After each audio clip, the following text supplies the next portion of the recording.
माई innocent doctor. Disclaimer. इस कहानी के सभी पात्र और घटनाएं काल्पनिक है। ये कहानी सिर्फ जनता की मनोरंजन के लिए बनाई गई है। इसका किसी भी व्यक्ति या घटना से कोई संबंध नहीं है। यदि किसी व्यक्ति से इसकी समानता होती है तो उसे मात्र एक संयोग कहा जाएगा। दोस्तों, मैं आप सभी को बता दूं, ये कहानी इस एपिसोड में और भी ज़्यादा इंटरेस्टिंग होने वाली है, तो प्लीज़ मेरे वीडियो को लाइक और चैनल को सब्सक्राइब करना ना भूलें। एपिसोड 41। रोमांस में कड़वाहट। को अपने दिल की धड़कन कंट्रोल से बाहर होती हुई महसूस होती है।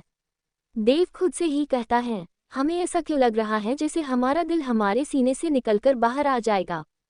क्या हमारी धड़कन रुकने वाली है? हमारा दिल इतनी तेज क्यों धड़क रहा है? आखिर रानीसा के दिमाग में क्या चल रहा है? क्या ये कोई साजिश है? क्या हमें बेवकूफ़ बनाया जा रहा है? रानीसा हमें आजमा रही है, लेकिन क्यों? चल क्या रहा है इनके दिमाग में? देवांशी आगे बढ़कर अपनी आंखें बंद करके देव के सख्त होठों पर अपने ठंडे और नर्म होठ रख देती है। देव के जिस्म में सर से पैर तक एक सिरहन सी दौड़ जाती है। देव की पकड़ देवांशी की कमर पर कस जाती है, लेकिन कुछ ही पल बाद देवांशी देव के होठों से अलग हो जाती है और अपनी आंखें बंद करके देव को उसे किस करने की इजाज़त दे देती है। देव जैसे ही अपने होठ देवांशी की तरफ बढ़ाता है तो देवांशी की आंखों से निकलकर एक आंसू उसके गालों पर आ जाता है, जो एक पल में ही देव को देवांशी के एक गहरे दर्द से रूबरू करा देता है। अब आगे देव को देवांशी के उस आंसू के साथ अपना दिल पिघलता हुआ महसूस होता है। देव बस देवांशी के गालों पर आंसू को देखता रह जाता है। देव देवांशी के दिल की धड़कनों को महसूस कर सकता था। देवांशी के दिल की धड़कन देव के दिल की धड़कनों का साथ दे रही थी। कुछ देर तक जब देवांशी को देव के होठों का एहसास नहीं होता तो वो धीरे से अपनी आंखें खोलकर देव की आंखों में देखती है। देव कठोरता से कहता है, अगर आप हमें हमारा हक देना चाहती हैं तो फिर आपकी इन आंखों में आंसू क्यों हैं? दिल की गहराइयों का ये कौन सा जवाब है जो आपकी आंखों से बह रहा है? देवांशी अपने आंसू को साफ करती हुई कहती है, कुंवर सा, आपको इससे फर्क नहीं पड़ना चाहिए। आप जो चाहते हैं हम करने के लिए तैयार हैं। हमारे आंसू आपका मसला नहीं है। देव गुस्से से कहता है, तो आप तैयार हैं? जी बिल्कुल। सोच लीजिए रानीसा, क्योंकि कुछ देर बाद शायद फिर हम खुद को नहीं रोक पाएंगे। देवांशी अपनी सांसों की बढ़ती रफ्तार को कंट्रोल करने की कोशिश करते हुए कहती है, आपको खुद को रोकने की जरूरत नहीं पड़ेगी। हम ये करना चाहते हैं। देव एक कदम पीछे होकर देवांशी की आंखों में देखता हुआ उसे अपनी बाहों में उठा लेता है और बैग की तरफ बढ़ता है। देवांशी का दिल उसे उसके पेट के गड्ढे में गिरता हुआ महसूस होता है। देवांशी अपनी मुट्ठी कसकर बंद कर लेती है। देव की नज़रें देवांशी की आंखों में उसके दिल का हाल समझ रही थी। देव देवांशी को बेड पर लाकर जोर से पटक देता है। देव अपनी शर्ट उतारकर एक तरफ फेंक देता है और देवांशी को देखता हुआ अपने मन में खुद से ही कहता है, रानीसा, हम भी देखते हैं कि आपकी हिम्मत आपका कब तक साथ देती है। आप हमें बातों में उलझाना चाहती हैं, लेकिन हम पर काबू करने इतना भी आसान नहीं है। देव देवांशी के नज़दीक आता हुआ देवांशी का रुपटा उससे अलग कर देता है, लेकिन देवांशी बेडशीट को कसकर पकड़ लेती है और अपनी जगह से हटने की कोशिश नहीं करती। देव देवांशी के होठों पर बहुत ही हर्षली किस करने लगता है और किस करते हुए उसकी कमर को भी जोर से दबाता है, जिससे देवांशी की आह निकल जाती है। लेकिन देव के होठ देवांशी की आह को बाहर नहीं आने देते। देव अपना हाथ उसके पेट पर रखकर ऊपर की तरफ बढ़ाने लगता है, लेकिन देवांशी तब भी देव को रोकने की कोशिश नहीं करती है और अपनी आंखें कसकर बंद कर लेती है। देव गुस्से से देवांशी के होठों को छोड़ देता है और उसकी नाभि पर किस करने के लिए नीचे की तरफ बढ़ता है। देवांशी एक झटके से अपनी आंखें खोल लेती है, लेकिन देव को रोकने की कोशिश नहीं करती। देव बार बार देवांशी के चेहरे की तरफ देख रहा था और सोच रहा कि देवांशी उसे रोकने की कोशिश जरूर करेगी। देव देवांशी के चेहरे को देखता हुआ उसकी नाभि पर किस करता है। देवांशी अपनी पकड़ बेडशीट पर कसती हुई अपना चेहरा दूसरी तरफ घुमा लेती है। देव एक झटके से देवांशी के ऊपर से हट जाता है और गुस्से से कहता है, रानीसा, अपने कपड़े ठीक कर लीजिए। हम अपना हक हासिल नहीं करना चाहता। देवांशी झट से देव की तरफ देखती हुई बेड से उठकर बैठ जाती है और कहती है, क्यों? देव अपनी शर्ट बेड से उठाकर पहन लेता है और कहता है, क्योंकि आपने अब तक हमसे सवाल नहीं किया और हमने पहले आपके सवाल का जवाब देने का वादा किया था। जब तक आप सवाल नहीं करेगी तब तक हम अपना हक हासिल नहीं करेंगे। अगर आप चाहती हैं कि हम यहाँ रुके तो आपको सवाल करना होगा। देवांशी कुछ सोचती हुई कहती है, आपसे सवाल हम करना तो नहीं चाहते थे, लेकिन अपने मकसद में कामयाब होने के लिए अगर ये सवाल ज़रूरी हैं तो ठीक है, दीजिए जवाब। अगर जैसलमेर की राजकुमारी आपको एक बेटा न दे सकी तो जैसलमेर की राजगद्दी कौन संभालेगा? क्या आपको पूरा यकीन है कि हम एक बेटी को ही जन्म देंगे? अगर हमने भी हमारी माँ की तरह एक बेटी को जन्म दिया तो क्या उसे भी हमारी तरह एक अनाथ आश्रम के बाहर रख दिया जाएगा? क्या यही सच है आपके इन महलों की ऊंची ऊंची दीवारों का? क्या एक चंद महीनों की छोटी बच्ची को इसी तरह के एक तूफान में सड़क पर रखकर चले जाना इतना आसान होता है? क्या उसे उसकी माँ से अलग कर देना इतना आसान होता है? क्या महलों में रहने वाले इंसान नहीं होते? क्या उनके सीने में दिल नहीं धड़कता?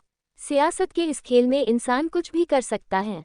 अगर हाँ, तो हम भी तैयार हैं सियासत के इस खेल का मोहरा बनने के लिए। हम वो सब करेंगे जिसे करने के लिए हमें यहाँ लाया गया है। लेकिन इन दिनों में हम इतना कुछ बदल देंगे कि यहाँ का पत्ता पत्ता भी आपकी गुलामी छोड़कर आज़ाद हो जाएगा। और काम पूरा हो जाने के बाद हम यहाँ नहीं रुकेंगे, चले जाएंगे हम यहाँ से। देव की गुस्से से कसी हुई मुट्ठी हैरानी से खुल जाती है। देव का गुस्सा हैरानी में बदल जाता है और देव को देवांशी की कही हुई एक एक बात का मतलब समझ आ जाता है। देव कठोरता से देवांशी को झंझोड़ते हुए पूछता है, इस सब के बारे में आपको किसने बताया? देवांशी गुस्से से कहती है, कुंवर सा, सवाल का जवाब देने का वादा आपने हमसे किया था, हमने आपसे नहीं। हम आपके किसी भी सवाल के जवाब देने के पाबंद नहीं हैं। और अभी तो हमें यहाँ आए हुए एक ही दिन हुआ है और हमने आपके गुस्से को हैरानी में बदल दिया। ज़रा सोचिए, जब तक आप हमारे ज़रिए अपना मकसद पूरा करेंगे तब तक तो यहाँ की हवाएं भी हमारी नज़रों के इशारों से अपना रुख बदलने लगेगी। एपिसोड 42, देवांशी के सवाल का जवाब। अगर हाँ, तो हम भी तैयार हैं सियासत के इस खेल का मोहरा बनने के लिए। हम वो सब करेंगे जिसे करने के लिए हमें यहाँ लाया गया है। लेकिन इन दिनों में हम इतना कुछ बदल देंगे कि यहाँ का पत्ता पत्ता भी आपकी गुलामी छोड़कर आज़ाद हो जाएगा। और काम पूरा हो जाने के बाद हम यहाँ नहीं रुकेंगे, चले जाएंगे हम यहाँ से। देव की गुस्से से कसी हुई मुट्ठी हैरानी से खुल जाती है। देव का गुस्सा हैरानी में बदल जाता है और देव को देवांशी की कही हुई एक एक बात का मतलब समझ आ जाता है। देव कठोरता से देवांशी को झंझोड़ते हुए पूछता है, इस सब के बारे में आपको किसने बताया? देवांशी गुस्से से कहती है, कुंवर सा, सवाल का जवाब देने का वादा आपने हमसे किया था, हमने आपसे नहीं। हम आपके किसी भी सवाल के जवाब देने के पाबंद नहीं हैं। और अभी तो हमें यहाँ आए हुए एक ही दिन हुआ है और हमने आपके गुस्से को हैरानी में बदल दिया। ज़रा सोचिए, जब तक आप हमारे ज़रिए अपना मकसद पूरा करेंगे तब तक तो यहाँ की हवाएं भी हमारी नज़रों के इशारों से अपना रुख बदलने लगेगी। अब आगे देव गुस्से से देवांशी को खुद के नज़दीक करता हुआ कहता है, हम ऐसा कुछ होने नहीं देंगे। यहाँ की हवाएं न तो अपना रुख बदलेंगी और ना ही आप यहाँ पर कुछ बदल पाएगी। अगर हर खास चीज़ अक्सर दूर हो जाती है तो हम आपको खुद के लिए इतना खास होने ही नहीं देंगे कि आप खुद को हमसे दूर कर सकें। आप ना ही हमसे जीत सकती हैं, ना ही आप हमसे अलग हो सकती हैं और ना ही आप खुद को हमसे छीन सकती हैं। आप पर सिर्फ और सिर्फ हमारा हक है। आप मरकर भी खुद को हमसे अलग नहीं कर सकती। सुना आपने, आप हमारी मर्जी के बगैर कुछ नहीं कर सकती, कुछ भी नहीं। देवांशी गुस्से से देव के हाथ अपने हाथों से झटक देती है और देव से दूर होती हुई गुस्से से कहती है, कुंवर सा, आपने अभी तक हमारे सवाल का जवाब नहीं दिया। हमें हमारे सवाल का जवाब चाहिए। देव एक गहरी सांस लेकर कहता है, रानी सा, हमने आपके किसी एक सवाल का जवाब देने का वादा किया था और आपने हमसे कई सवाल किए, जिनमें से आपके 2 सवाल सबसे अहम हैं। पहला कि अगर आप एक बेटे को जन्म न दे सकी तो क्या होगा? दूसरा, क्या चंद महीनों की एक छोटी बच्ची को इसी तरह के एक तूफान में सड़क पर रखकर चले जाना इतना आसान होता है? आपके दूसरे सवाल का जवाब आपको आपके पिता सा राजा देवराज सिंह राजपूत से लेना चाहिए। और आपके पहले सवाल का जवाब ये है कि जैसलमेर की जनता आपसे एक बेटे की चाहत रखती है। जब से उन्हें पता चला है कि आप जिंदा हैं, वो शिव से आपके लिए एक बेटे की प्रार्थना कर रहे हैं और हमें पूरा यकीन है उनकी प्रार्थना ज़रूर पूरी होगी। आपके ज़रिए मिलने वाली ये खुशखबरी जैसलमेर को आपके पिता की दी हुई तकलीफ़ों से निकाल सकेंगी। और सिर्फ जैसलमेर ही नहीं बल्कि जोधपुर की जनता भी यही चाहती है। जैसलमेर में राठौर शासन जोधपुर और जैसलमेर दोनों के लिए अच्छा साबित होगा। इसलिए आपको एक बेटे को ही जन्म देना होगा, क्योंकि यही जैसलमेर के कानून है कि जैसलमेर की गद्दी पर कोई औरत शासन नहीं कर सकती। हम उनके नियमों को बिना तोड़े जैसलमेर पर राज करेंगे। देवांशी देव की तरफ बढ़कर उसकी आंखों में देखती हुई कहती है, तो जैसलमेर और जोधपुर को ये लगता है कि एक औरत कमज़ोर होती है, वो शासन नहीं कर सकती। शासन करने के लिए मर्द होना पहली शर्त है। ये शर्त नहीं सच्चाई है, क्योंकि इन आंसुओं के साथ शासन नहीं किया जा सकता। आंसू इंसान को कमज़ोर बनाते हैं और शासन करते वक्त कई अहम फैसले लेने होते हैं जो इन आंसुओं के साथ नहीं लिए जा सकते। अच्छा, तो आप ये कहना चाहते हैं आंसू कमज़ोरी की निशानी है? जी बिल्कुल, क्योंकि सच जानने के बाद आपने हमसे लड़ने के बजाय इन आंसुओं के साथ खुद को हमारे सामने समर्पित करना ज़्यादा आसान समझा। जिसने रतन सिंह की एक नज़र के बदले में उसे मौत की सज़ा दी, उसने एक सच के आगे घुटने टेक दिए। रानी सा, जीत तो बहुत दूर, आप तो हमसे लड़ने से पहले ही हार गई। देव की बातें सुनकर देवांशी की मुट्ठी गुस्से से कस गई थी। देव देवांशी की आंखों में गुस्से को महसूस कर पा रहा था। देव एक तंज भरी मुस्कान के साथ देवांशी के चेहरे पर आ रहे बालों को एक तरफ करके अपनी उंगली को देवांशी के होठों की तरफ ले जाता हुआ कहता है, रानी साहब, हम आपके सवाल का जवाब दे चुके हैं, इसलिए अब हम अपना हक हासिल करना चाहते हैं। आशा करते हैं कि आप अब भी हमें हमारा हक देने के लिए तैयार होगी। देव की उंगली जैसे ही देवांशी के ठंडे होठों पर पहुंचती है, देवांशी देव के सीने पर हाथ रखकर एक कदम पीछे हटती है और अपने कंधे से अपना रुपट्टा उठाकर आधे रुपट्टे को अपने हाथ पर कसकर लपेटकर आधे रुपट्टे को ऊपर हवा में उछाल देती है। इससे पहले देव देवांशी के वार को समझता है। देवांशी का रुपट्टा ऊपर जाकर झूमर में उलझता है और झूमर में फंसी हुई देवांशी की कटार रुपट्टे के साथ वापस नीचे आ जाती है, जिसे देवांशी अपने हाथ में पकड़ लेती है। देव हैरानी से झूमर की तरफ देखता है और देवांशी की तरफ बढ़ता है और मुस्कुराता हुआ कहता है, रानी साहब, बिना नज़र हटाए इतने सटीक वार कैसे कर लेती हैं? हमें समझ नहीं आता। माना कि हम सियासत के खेल से अनजान हैं, लेकिन सामने वाले की बाजी पर पलटवार करना हमें भी आता है। अब आपको अपना हक हासिल करने के लिए हमें हराना होगा। हम भी देखना चाहते हैं कि आप आखिर कितने मजबूत हैं। शासन के अहम फैसलों के लिए एक मर्द का होना ज़रूरी होता है। आपको ये बात साबित करनी पड़ेगी, तभी आप हमें पा सकेंगे, वरना दुनिया की कोई भी ताकत आपको हमारी मर्जी के बगैर आपका हक नहीं दे सकती। देवांशी का वही कातिलाना अंदाज देखकर देव के दिल को सुकून मिलता है, लेकिन वो दिल की खुशी को चेहरे पर जाहिर नहीं होने देता और गुस्से से दीवार पर टंगी 2 तलवार को उठाकर कहता है, हम मुकाबले के लिए तैयार हैं, लेकिन जो हमारा है हम उसे पाकर रहेंगे। आप हमें नहीं रोक सकती। देव दूसरी तलवार को देवांशी की तरफ फेंक देता है। देवांशी झट से तलवार पकड़ लेती है और अपनी कटार को अपनी कमर में बंधी तगड़ी में टांग लेती है। एक दूसरे की आंखों में देखते हुए दोनों एक दूसरे पर वार करने शुरू कर देते हैं। एपिसोड 43। रानी सा, क्या आप हमें बिना कपटों के देखना चाहती हैं? माना कि हम सियासत के खेल से अनजान हैं, लेकिन सामने वाले की बाजी पर पलटवार करना हमें भी आता है। अब आपको अपना हक हासिल करने के लिए हमें हराना होगा। हम भी देखना चाहते हैं कि आप आखिर कितने मजबूत हैं। शासन के अहम फैसलों के लिए एक मर्द का होना ज़रूरी होता है। आपको ये बात साबित करनी पड़ेगी, तभी आप हमें पा सकेंगे, वरना दुनिया की कोई भी ताकत आपको हमारी मर्जी के बगैर आपका हक नहीं दे सकती। देवांशी का वही कातिलाना अंदाज देखकर देव के दिल को सुकून मिलता है, लेकिन वो दिल की खुशी को चेहरे पर जाहिर नहीं होने देता और गुस्से से दीवार पर टंगी 2 तलवार को उठाकर कहता है, हम मुकाबले के लिए तैयार हैं, लेकिन जो हमारा है हम उसे पाकर रहेंगे। आप हमें नहीं रोक सकती। देव दूसरी तलवार को देवांशी की तरफ फेंक देता है। देवांशी झट से तलवार पकड़ लेती है और अपनी कटार को अपनी कमर में बंधी तगड़ी में टांग लेती है। एक दूसरे की आंखों में देखते हुए दोनों एक दूसरे पर वार करने शुरू कर देते हैं।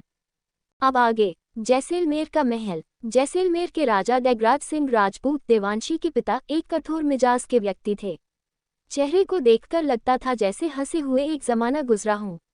अपनी पत्नी देविका देवांशी की मां से बहुत प्रेम करते थे। वो अलग बात थी कि कभी दिखाते नहीं थे, लेकिन राजकुमारी की मौत की खबर के बाद देविका जी ने आज तक डैगराज सिंह राजपूत से सही से बात नहीं की थी। देविका जी उनसे बहुत कम बात करती थी। डैगराज सिंह को ये बात चुभती थी, लेकिन वो इस नाराजगी की वजह भी जानते थे, इसलिए ज्यादा कुछ कहते नहीं थे। लेकिन आज डैगराज सिंह राजपूत की काली गहरी आंखें गुस्से से तमतमा रही थी। हाथों की कसी हुई मुट्ठी और गुस्से में तमतमाते हुए चेहरे के साथ वो रानी देविका के कमरे में जाते हैं और गुस्से से कहते हैं, रानी सा। रानी देविका अपने कमरे की बालकनी में खड़ी थी और बहुत दूर तक का नज़ारा अपनी आंखों से देख रही थी। उन्होंने इस वक्त एक नीली साड़ी पहनी थी। खुले हुए बाल, हाथों में शाही कंगन, आंखों का तेज और चेहरे में चमक उनकी गरिमा बता रहे थे। आंखें बिल्कुल देवांशी की तरह थी। उनके चेहरे पर किसी तरह का कोई डर नहीं था। राजा डैगराज की आवाज पर वे पीछे मुड़कर नहीं देखती। डैगराज सिंह राजपूत आगे बढ़कर गुस्से से कहते हैं, आज तक हमने बहुत लड़ाइयां लड़ी। कुछ में जीत हुई तो कुछ में हार भी हुई। बड़ी बड़ी आफत भी हमारी रियासत पर आई। यहाँ तक कि अपनी रियासत के लिए हमने उस इंसान से भी मदद ली जिसकी तरफ हम देखना भी अपनी तौहीन समझते थे। लेकिन इतना कुछ हो जाने के बाद भी हमने कभी हिम्मत नहीं हारी। हम अपने राज्य के लिए हर वो काम करते रहे जो हमें हमारी जनता के लिए सही लगा, लेकिन आज आपकी वजह से हम पूरे जैसलमेर के सामने एक झूठे राजा साबित हो गए। आज जैसलमेर की जनता की जबान पर हमारा नहीं बल्कि राजा रुद्र प्रताप सिंह राठौड़ का नाम है। वो इंसान जोधपुर में भले ही है, लेकिन उन्होंने हमारी जनता के दिलों पर शासन करना शुरू कर दिया है। आज हमारी जनता की नज़रों में हमारी कोई कीमत नहीं है। क्या हम जान सकते हैं इस धोखे की वजह? क्या आप हमें बता सकती हैं कि इस धोखे की वजह नफरत है या फिर हमारी हद से ज्यादा मोहब्बत? रानी देविका कोई जवाब नहीं देती और सामने देखती रहती है। डैगराज सिंह राजपूत देविका जी का हाथ पकड़कर अपनी तरफ घुमाते हैं और गुस्से से उनकी आंखों में देखते हुए कहते हैं, हमें अपने सवालों के जवाब चाहिए। देविका जी नर्म लहजे से कहती हैं, आपको तो खुश होना चाहिए कि आपकी बेटी जिंदा है, और आप हैं कि दुखी हो रहे हैं। राजा साहब, जितना दुख आपको अपनी बेटी के जिंदा होने का हो रहा है, इतना दुख तो आपको आपके बेटे की मौत का भी नहीं हुआ था। क्या हम इस दुख की वजह जान सकते हैं? डैगराज सिंह गुस्से से कहते हैं, ये हमारे सवाल का जवाब नहीं।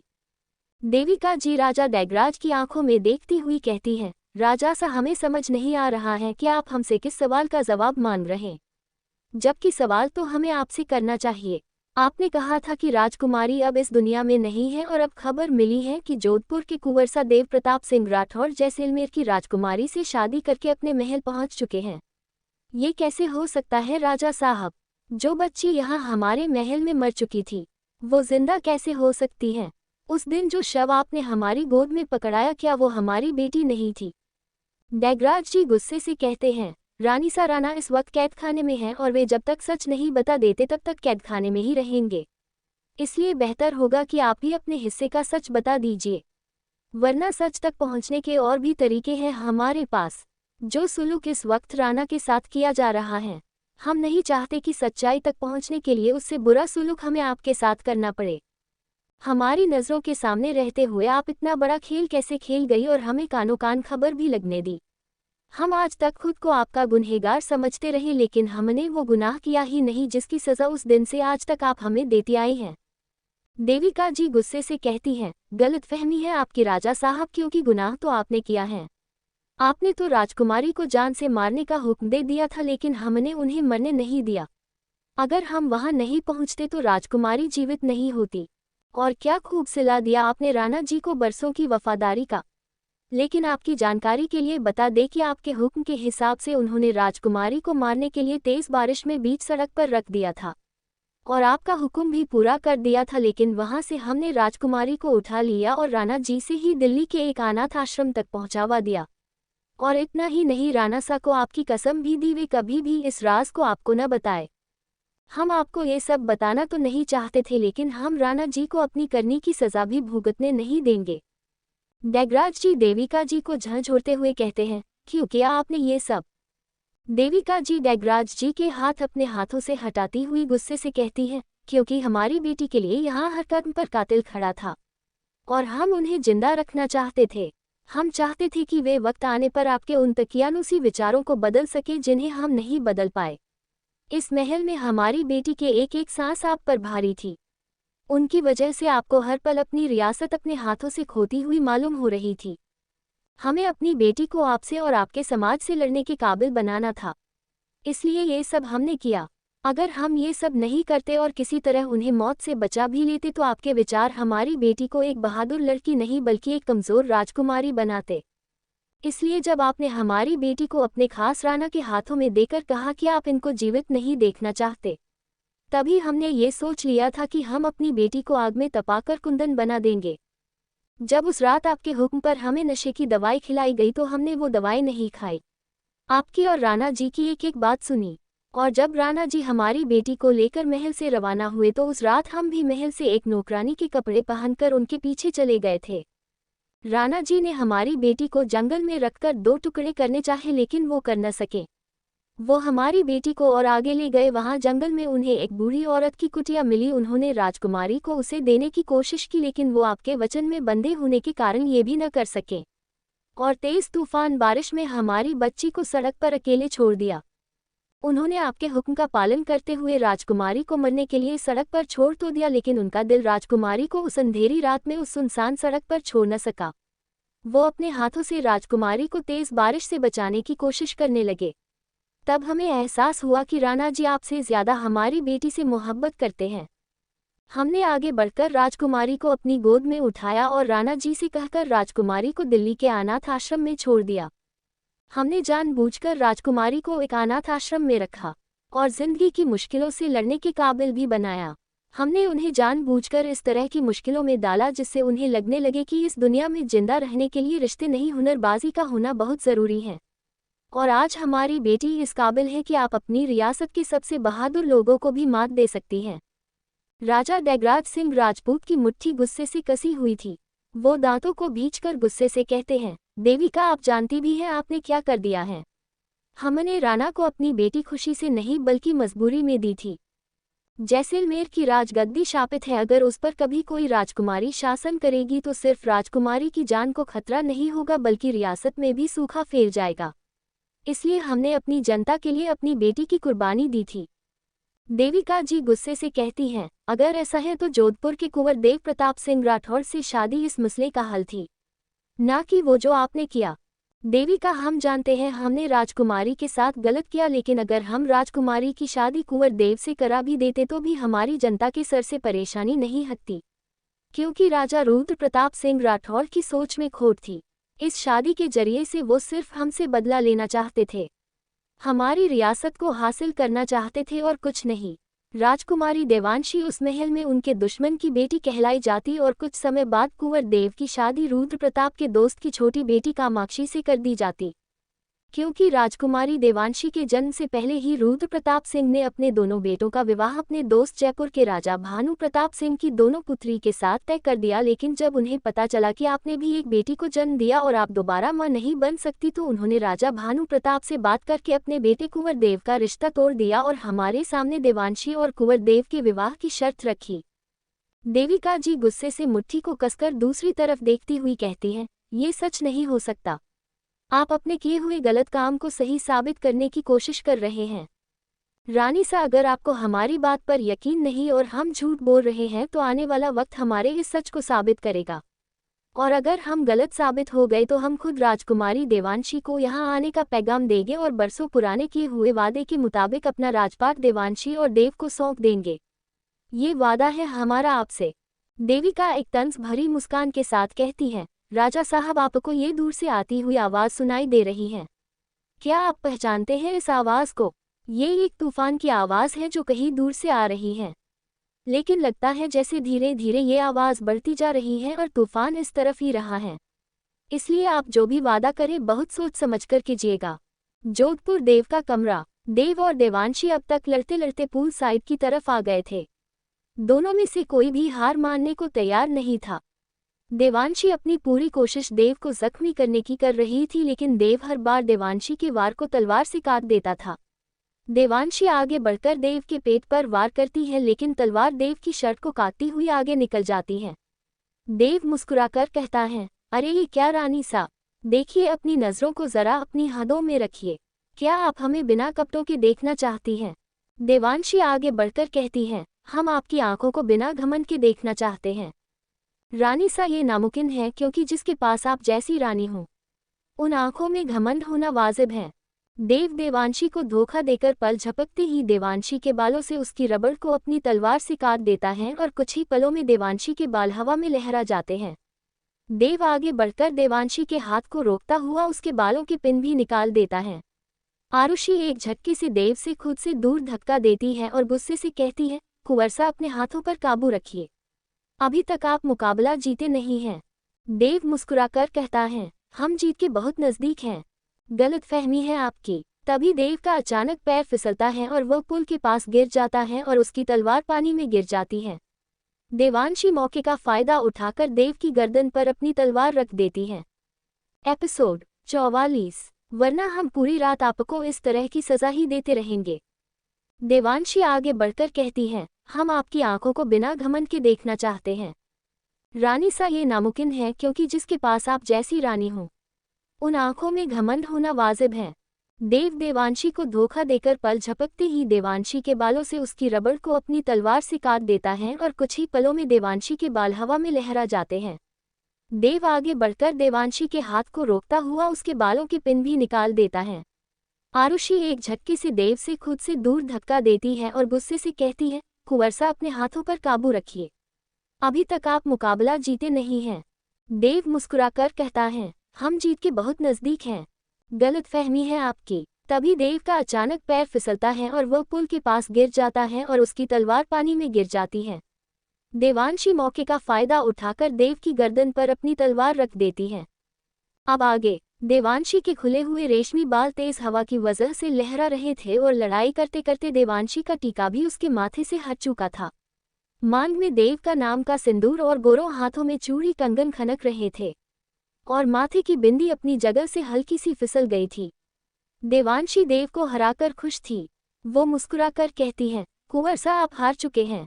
कुछ पल के लिए देव देवांशी की मुस्कान में खुद को खोता हुआ महसूस करता है, लेकिन फिर जल्द ही अपने दिल को डांटता हुआ खुद से ही कहता है, देव होश में आइए, वरना रानी सा आपकी गर्दन उड़ाने की सोच में ज्यादा वक्त जाया नहीं करेगी और आपके अरमान खून के साथ बहकर इसी पूल के पानी में मिल जाएंगे।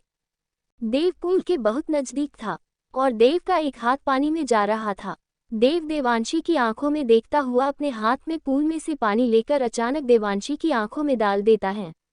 देवांशी पानी से बचने के लिए जैसे ही अपना चेहरा घुमाती है, तभी देव उसके हाथों से तलवार छीनकर पानी में फेंक देता है। देवांशी गुस्से से देव की तरफ देखती है। देव मुस्कुराकर तंज करता हुआ कहता है, जब तक दुश्मन अपनी हार न मान ले तब तक दुश्मन की नज़र और हथियार से पकड़ ढीली नहीं की जाती रानी सा। लगता है हमें भी राजा सा से कहकर आपके लिए एक अच्छे गुरु का बंदोबस्त कराना होगा। देवांशी गुस्से से कहती है, आपने हमारे साथ धोखा किया है, हम आपके साथ इस मुकाबले में धोखा नहीं करेंगे, ऐसा कोई वादा हमने आपसे नहीं किया था। देवांशी वहां से जाने लगती है तो देव जल्दी से आगे बढ़कर देवांशी का हाथ खींचता है और उसे खुद के करीब करके कहता है, हमारा हक दिए बगैर आप कैसे जा सकती हैं। देवांशी अपने हाथ को छुड़ाने की कोशिश करती हुई कहती है, आप पिछली बार की तरह इस बार भी हमसे जीत हासिल नहीं कर सके हैं और अगर आपके धोखे से वार न किया होता तो आप हार चुके होते, इसलिए आपको हमसे दूर रहना चाहिए, यही आपके लिए बेहतर होगा कुंवरसा। देव देवांशी के बालों को उसके चेहरे से हटाता हुआ कहता है, रानी सा हमने पहले भी कहा था और अभी भी कह रहे हैं, आपको हमारी बेहतरी के बारे में सोचने की जरूरत नहीं है, हम अपना बेहतर और बुरा समझते हैं। देव देवांशी को जबरदस्ती अपनी बाहों में उठा लेती है और बैग की तरफ बढ़ता है। देवांशी गुस्से से कहती है, कुंवरसा हमें छोड़ दीजिए, वरना अंजाम बहुत बुरा होगा। देव देवांशी को बैग पर लेटाकर कहता है, रानी सा अपना मुंह बंद कीजिए, वरना आप अच्छी तरह जानती हैं कि हमें मुंह बंद करना बहुत अच्छे से आता है। इस वक्त हम थक चुके हैं और अब सोना चाहते हैं, अब आप भी एक अच्छी बीवी की तरह हमारी सोने में मदद कीजिए। देव देवांशी को बाहों में भरकर देवांशी के पास बेड पर लेट जाता है और सरगोशी से उसके कान में कहता है, अगर आपने हमें परेशान करने की कोशिश की तो हम भी आपको परेशान करेंगे और अगर एक बार हमने परेशान करना शुरू कर दिया तो आपकी आँख कल सुबह नहीं बल्कि कल शाम को खुलेंगी। आपको सुबह उठने में बहुत देर हो जाएगी। आप समझ रही हैं ना रानी सा हम क्या कहने की कोशिश कर रहे हैं। हम सो रहे हैं, आप भी सो जाए, अपनी बीवी के पास सोने का हक तो है हमारे पास। देवांशी गुस्से से कहती है, हम इस तरह नहीं सो सकते, छोड़िए हमें। हम नहीं छोड़ेंगे रानी साहब, आप इस तरह सोने की आदत डाल लीजिए क्योंकि अब से आप रोज यहाँ हमारे पास सोएगी। हम यहाँ नहीं सोएंगे, आपको सोना पड़ेगा। जी नहीं रानी सा, जिद छोड़ दीजिए, आपको यही सोना पड़ेगा। देवांशी देव को खुद से दूर धक्का देने की कोशिश करती है तो देव गुस्से से कहता है, लगता है आपको समझाने के लिए हमें आपका मुंह बंद करना ही पड़ेगा। देवांशी इससे पहले कुछ कहती, देव झट से अपने होठ देवांशी के होठों पर रख देता है और उसे बहुत ही प्यार से किस करने लगता है। देवांशी अपने हाथों से देव को खुद से दूर करने की कोशिश करती, लेकिन जब देवांशी के हाथ देव को ज्यादा परेशान कर लगते हैं तो देव देवांशी के दोनों हाथों को पकड़कर देवांशी के सर के ऊपर ले जाता हुआ जोर से बेड में दबा देता है और अपनी किस पर फोकस करने लगता है। देवांशी के दिल की धड़कन बहुत तेज स्पीड के साथ दौड़ने लगती है और उसे अपने पेट में तितलियां उड़ती हुई महसूस होती है, लेकिन देवांशी झट से अपने ख्याल झटक देती है और देव को खुद से दूर करने के लिए देव के पेट में अपना घुटना मारने की कोशिश करती है, लेकिन देव देवांशी के दोनों पैरों को अपने पैरों को बीच दबा देता है और मौका मिलते ही देवांशी के मुंह में अपनी जीभ डाल देता है। देवांशी की आंखें हैरानी से बड़ी हो जाती है और उसकी कोशिश देव की मीठी किस के सामने फैल होती हुई महसूस होती है। देव देवांशी के होठों को बहुत ही प्यार से सक करने लगता है। इस बार देव की किस में पिछली बार की तरह कोई गुस्सा नहीं था। उसकी पकड़ भले ही कसी हुई थी, लेकिन वो बहुत ही प्यार से और बहुत ही स्मूथली देवांशी के होठों का रस पी रहा था। देवांशी खुद को पिघलता हुआ महसूस करती है। देवांशी खुद से कहती है, देवांशी आप कमजोर नहीं पड़ सकती। ये आप क्या महसूस कर रही हैं? आपका दिल ये क्या सोच रहा है? नहीं, ये गलत है। देवांशी की कोशिश को कम होता हुआ महसूस करके देव देवांशी के होठों को छोड़ देता है और देवांशी की आंखों में देखता हुआ कहता है, सो जाए वरना हम पूरी रात आपको इस तरह की सजा ही देते रहेंगे। एपिसोड 45। हमें खुद पर कंट्रोल करना मुश्किल हो रहा है। देवांशी के दिल की धड़कन बहुत तेज स्पीड के साथ दौड़ने लगती है और उसे अपने पेट में तितलियां उड़ती हुई महसूस होती है, लेकिन देवांशी झट से अपने ख्याल झटक देती है और देव को खुद से दूर करने के लिए देव के पेट में अपना घुटना मारने की कोशिश करती है, लेकिन देव देवांशी के दोनों पैरों को अपने पैरों को बीच दबा देता है और मौका मिलते ही देवांशी के मुंह में अपनी जीभ डाल देता है। देवांशी की आंखें हैरानी से बड़ी हो जाती है और उसकी कोशिश देव की मीठी किस के सामने फैल होती हुई महसूस होती है। देव देवांशी के होठों को बहुत ही प्यार से सक करने लगता है। इस बार देव की किस में पिछली बार की तरह कोई गुस्सा नहीं था। उसकी पकड़ भले ही कसी हुई थी, लेकिन वो बहुत ही प्यार से और बहुत ही स्मूथली देवांशी के होठों का रस पी रहा था। देवांशी खुद को पिघलता हुआ महसूस करती है। देवांशी खुद से कहती है, देवांशी आप कमजोर नहीं पड़ सकती। ये आप क्या महसूस कर रही हैं? आपका दिल ये क्या सोच रहा है? नहीं, ये गलत है। देवांशी की कोशिश को कम होता हुआ महसूस करके देव देवांशी के होठों को छोड़ देता है और देवांशी की आंखों में देखता हुआ कहता है, सो जाए वरना हम पूरी रात आपको इस तरह सजा ही देते रहेंगे। अब आगे देवांशी खा जाने वाली नजरों से देव को घूर रही थी। देव देवांशी के होठों पर अंगूठा फिराकर कहता है, रानी सा हमें इस तरह देखना बंद कीजिए, क्योंकि हमें खुद पर कंट्रोल करना मुश्किल हो रहा है। सो जाए वरना। देवांशी झट से अपनी आंखें बंद कर लेती है। देवांशी की इस मासूम सी हरकत को देखकर देव के होठों पर हंसी आ जाती है।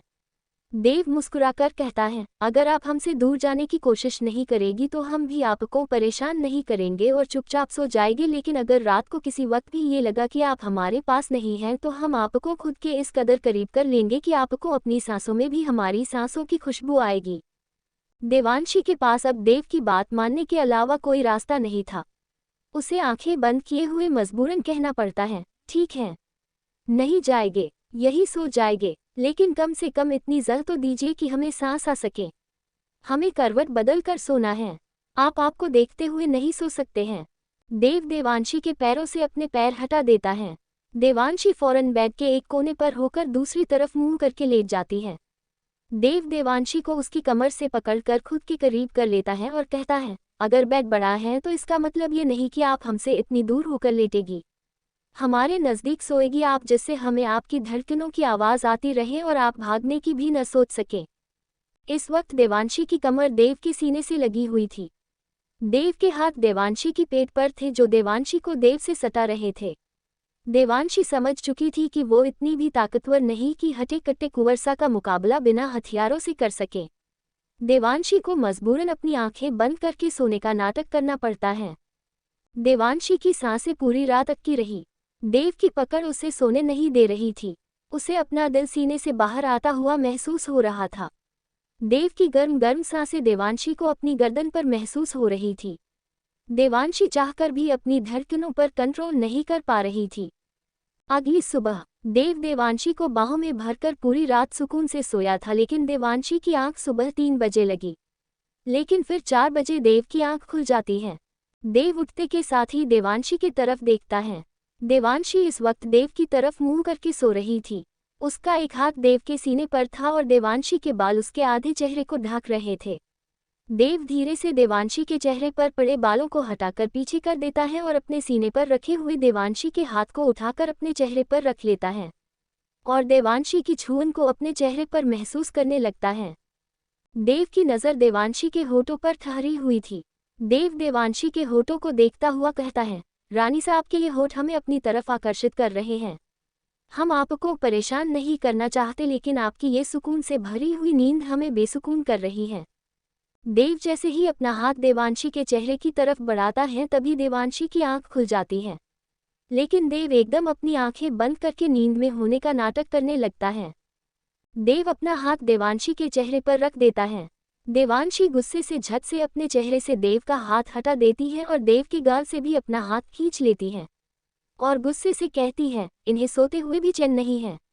पूरी रात खत्म होने को आए लेकिन हम ठीक से 1 घंटे भी नहीं सो पाए और ये साहब आराम से सो रहे हैं। देवांशी देव से दूर होकर करवट बदल कर लेट जाती है। देव नींद में होने का नाटक करते हुए देवांशी के पैरों पर अपने पैर रख देता है। देवांशी गुस्से से देव की तरफ मुड़ती है और कहती है, बहुत बर्दाश्त कर लिया हमने, अब आप देखिए हम क्या करते हैं। देवांशी एक झटके से देव का पैर अपने पैरों से हटाती है। देव अपनी आंखें खोलकर उठने का नाटक करते हुए कहते हैं, क्या हुआ रानी साहब, सुबह सुबह हमारे पैर क्यों छू रही हो। देवांशी अपने खुले हुए बालों का जुड़ा बनाती है और देव के ऊपर भड़कती हुई कहती है, क्योंकि हमें आप पर हद से ज्यादा प्यार आ रहा है। आपकी वजह से हम पूरी रात सो न सके और सुबह के 4 बज चुके हैं, इसलिए हमारी रात खराब करने का थोड़ा अजर तो आपको भी मिलना चाहिए। रानी सा, ये आप क्या कह रही हैं? हमने तो रात कुछ भी नहीं किया, आप हम पर झूठा इल्ज़ाम क्यों लगा रही हैं? क्योंकि हमारा दिमाग खराब है। आप पूरी रात सोते हुए कभी हमारे चेहरे पर हाथ रख रहे थे, कभी पेट पर और कभी पैरों पर अपने ये भारी भरकम पैर रख रहे थे। हम पूरी रात आपकी वजह से सो नहीं सके और आप कह रहे कि आपने कुछ नहीं किया। हम आप पर इल्ज़ाम लगा रहे हैं। देव बेड पर उठकर बैठता हुआ कहता है, देखिए रानी सा, नींद में अब किस इंसान के हाथ पैर कहाँ चले जाए ये तो कोई नहीं कह सकता, लेकिन अगर हमने रात ये सब किया है तो अगली बार आप भी अपने हाथ पैर हमारे ऊपर रखकर सो जाएगा। आपका बदला पूरा हो जाएगा। हमें फिलहाल नहाने जाना है। आप सुबह सुबह हमसे लड़कर हमारा मूड तो खराब मत कीजिए। देव उठकर जाने लगता है तो देवांशी देव का हाथ पकड़कर जोर से पीछे खींचती है और देव को बेड पर गिराकर उसके ऊपर झुकती हुई कहती है, हम आपका मूड खराब कर रहे हैं और आपने हमारी रात खराब कर दी, उसका क्या। देव देवांशी की आंखों में देखता हुआ कहता है, रानी साहब आप अपनी हद से गुजर रही हैं। अभी कहाँ कुंवर सा, अभी तो आप देखिएगा। इतना कहकर देवांशी देव की गर्दन पर काटने लगती है। देव के होठों पर हंसी आ जाती है और वो देवांशी को खुद को काटने से नहीं रोकता।